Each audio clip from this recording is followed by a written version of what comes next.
Dois tipos de justiça. E. W. Kenyon, capítulo 5.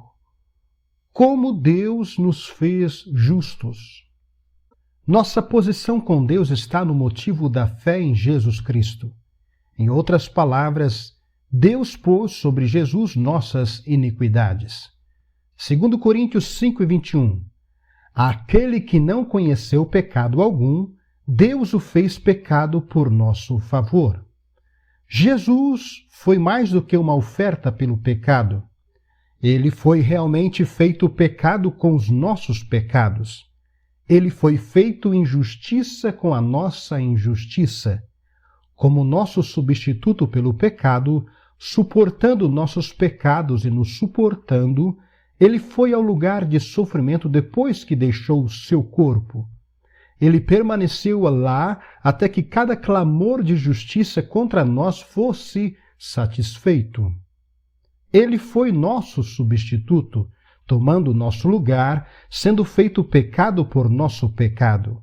Ele foi à prisão a qual os pecadores eram sentenciados e sofreu até que tudo contra nós fosse cumprido. Era a deidade sofrendo pela humanidade e, sendo deidade, ele pôde pagar a penalidade. Quando a Suprema Corte do Universo declarou que o que Deus havia feito em Cristo era suficiente, que seus sofrimentos eram adequados e cumpriam cada exigência da justiça, ele declarou que Jesus foi justificado ou feito justo. Romanos 4:25, o qual foi entregue por causa das nossas transgressões e ressuscitou por causa da nossa justificação. Em 1 Timóteo 3,16, Paulo diz que ele foi justificado no Espírito, e em 1 Pedro 3,18, nós lemos que ele foi vivificado no Espírito. Ele ressurgiu da morte, por isso ele foi chamado várias vezes de o primogênito dentre os mortos. Deus pôs sobre ele os nossos pecados. Ele foi feito pecado, feito para sofrer em nosso lugar. Quando ele cumpriu a exigência da justiça, a morte não pôde mais segurá-lo. Ele foi declarado justo, ele foi vivificado. Ele se tornou o primeiro nascido dentre os mortos, o cabeça da nova criação, Colossenses 1:18. Quando cremos em Jesus Cristo como nosso Salvador, Deus é capaz de nos declarar justos pelo que Jesus fez. A justiça restaura a quietude e o descanso ao espírito. Não estamos mais com medo das contas, não mais com medo das circunstâncias. A fé se levanta inconscientemente e nós encaramos a mais adversa condição com um senso de superioridade. Somos senhores. Não há nada que o homem hoje mais precise do que o senso de justiça. A liberdade é restaurada. Ela não somente restaura a paz, mas dá ao homem a coisa pela qual o coração humano tem buscado e lutado em todas essas épocas: liberdade. A maior liberdade não é a liberdade política, liberdade de preocupar-se com as finanças ou com o desconforto físico, mas é a liberdade da consciência do pecado. A justiça restaura a liberdade ao homem, o mesmo tipo de liberdade que Jesus teve, o tipo de liberdade que a humanidade tem desejado acima de qualquer outra coisa. É a liberdade em Cristo, liberdade do medo de Satanás, liberdade do medo do homem, porque nós confiamos em Deus com todo o nosso coração. Não nos apoiamos sobre o nosso próprio entendimento. Não somos importunados ou ficamos deprimidos pela razão ou pelas circunstâncias. Nós ficamos na doce, maravilhosa consciência de: meu Pai é maior que tudo, e maior é aquele que está em mim do que aquele que está no mundo. A filiação é dada.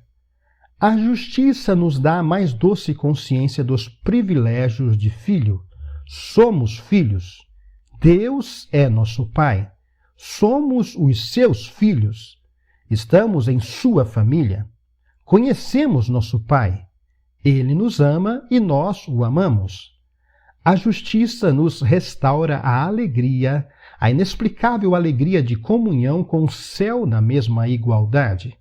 Não somos servos, não somos pecadores, somos filhos. Somos herdeiros de Deus e co-herdeiros com Jesus Cristo.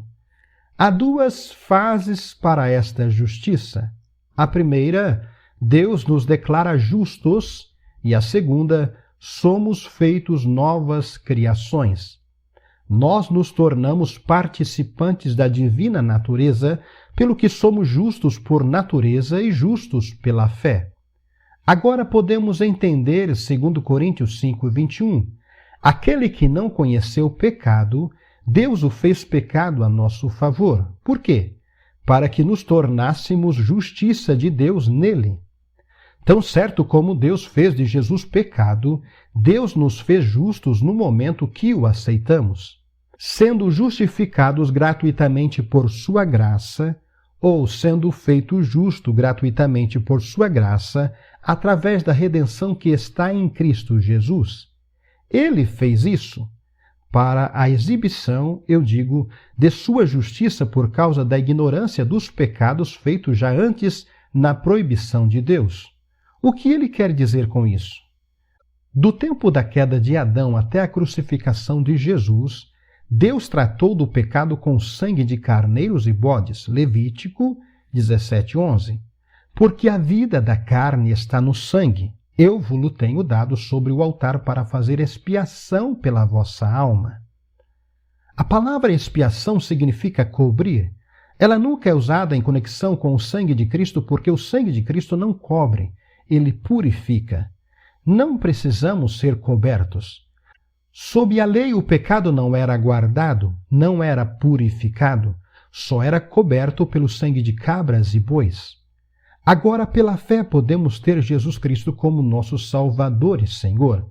Quando fazemos isso, nos tornamos justiça de Deus nele. Sendo feitos justiça por sua graça, tenhamos paz com Deus através de nosso Senhor Jesus Cristo. Tendo sido feitos justos, tendo sido declarados justos pela Suprema Corte do Universo, tendo tido esta comunhão restaurada que foi desfeita através dos tempos, a paz de Deus que excede todo o entendimento inunda nosso ser. Romanos 5:1. Justificados, pois, mediante a fé, tenhamos paz com Deus por meio de nosso Senhor Jesus Cristo. Agora podemos ficar em sua presença sem qualquer consciência de pecado, sem qualquer medo, porque, assim como ele é, somos nós neste mundo. Ele é justo, ele mesmo nos declara justos e nos faz justos, restaurando a justiça perdida. Este foi o maior problema de Deus. Como podia Deus legalmente restaurar ao homem sua justiça perdida e continuar a ser ele mesmo? Os primeiros 8 capítulos de Romanos tratam com esse problema e nos dão a solução. Efésios 2:12. Não tendo esperança e sem Deus no mundo. O homem caído está sem Deus e sem esperança. Ele está espiritualmente morto, um participante da natureza de Satanás. Ele não tem posição com Deus. Ele não tem cidadania nem direito legal de apelação. Ele está como um condenado numa penitenciária estadual. Ele está em união espiritual com o inimigo de Deus. Sua natureza é inimiga de Deus. Ele não está sujeito à vontade de Deus e não pode estar, até que seja recriado. Romanos 8:7. Por isso o pendor da carne é a inimizade contra Deus, pois não está sujeito à lei de Deus, nem mesmo pode estar. Como pode Deus reconciliar o homem consigo mesmo, fazendo-o justo e o restaurando à perfeita comunhão? Isso só poderia ser feito pelo próprio Filho de Deus, tomando o lugar do homem, indo ao encontro de cada exigência de justiça e pondo-se ao nível de homem perdido, segundo Coríntios 5:17-21. Jesus fez isso e, depois da exigência da justiça ter sido encontrada, ele foi justificado no Espírito. Não somente ele foi justificado no Espírito, mas foi vivificado no Espírito. Ele foi recriado até que Deus disse a ele: És meu filho, hoje te gerei. Quando Jesus foi declarado justo, justificado e vivificado, então ele foi restaurado à perfeita comunhão com o Pai. Depois que foi restaurado à perfeita comunhão com o Pai e poder entrar no céu como se ele nunca tivesse sido feito pecado, ele se sentou à direita da majestade nas alturas. Ele fez uma perfeita substituição para o homem. Ele tornou isso possível não só para Deus justificar o homem, mas também para recriá-lo perfeitamente. No fundamento disso, o homem reconciliou-se com Deus. Agora ele tem direito de comunhão e amizade com o Pai, para ficar em sua presença como se nunca tivesse pecado. O fato de que Jesus pôde entrar na residência do perdido e ir diretamente à presença do Pai prova que o mais vil pecador pode fazer o mesmo através de Jesus Cristo, nosso Senhor. Isso não faz diferença em quão perverso um homem possa ser, se ele aceitar Cristo como seu Salvador e confessá-lo como seu Senhor, Deus o faz nova criação. Tal homem se torna justiça de Deus em Cristo. A justiça se torna uma realidade viva nele. No jardim, Adão tinha perfeita comunhão com Deus. Nenhuma obra que Deus pudesse fazer para o homem poderia ser perfeita, ao menos que desse de volta ao homem a sua justiça perdida, seu privilégio de comunhão perdido e seu domínio perdido. Sua justiça perdida e sua comunhão perdida são restauradas na nova criação. No momento que sua justiça é restaurada, seu domínio perdido é também restaurado no uso do nome de Jesus. Se pedirdes alguma coisa ao Pai, Ele vos dará em meu nome. O homem justo. A oração do homem justo, Tiago 5,16. Você é um homem justo e sua oração vale muito em seu efeito. Elias foi considerado justo, um servo da justiça. Você foi feito justo por receber a natureza do Pai. Não há limites para a sua vida de oração. Você tem dentro de você agora todos os elementos que são necessários para fazer de você tudo aquilo que o Pai sonhou que você seria em Cristo. Ouse orar, ouse usar o nome de Jesus, ouse tomar, pegar seu lugar.